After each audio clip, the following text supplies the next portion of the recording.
ఎదుటివారి మనసు తెలుసుకోవాలనే ఆతృత అందరిలోనూ ఉంటుంది. తమ గురించి ఎదుటివారు ఏమనుకుంటున్నారు, వారి మనసులో కదిలే ఆలోచనలు ఏమిటి, ఈ క్షణం వారి మనసులో మెదిలే భావాలు ఇలా తెలిసిపోతే బాగుంటుంది కదా అనుకుంటాం.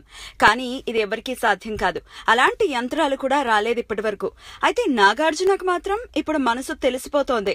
ఎదుటివారి మనసులో ఏముందో పూసగుచ్చినట్లు చెప్పేస్తున్నారట నాగార్జున. ఇదంతా రాజుగారి గది 2లోనే. నాగార్జున హీరోగా రాజుగారి గది 2 తెరకెక్కుతున్న సంగతి తెలిసిందే.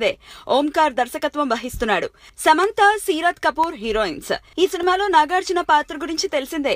ఎదుటివారి మనసును చదివేసే శక్తి ఆయనకి ఉంటుందట. మనసులో ఏం మాట్లాడుకున్నా ఇట్టే పసిగట్టేస్తారట. నాగార్జున నటిస్తున్న తొలి హారర్ కామెడీ సినిమా ఇది. ప్రస్తుతం షూటింగ్ చివరి దశలో ఉంది. రాజుగారి గది మంచి విజయం సాధించిన సంగతి తెలిసిందే. ఇప్పుడు అదే టైటిల్లో ఓ మలయాళం సినిమా రీమేక్ రైట్స్ ని కొనుక్కుని దానికి చాలా మార్పులు చేసి రాజుగారి గది 2ని రూపొందిస్తున్నారు.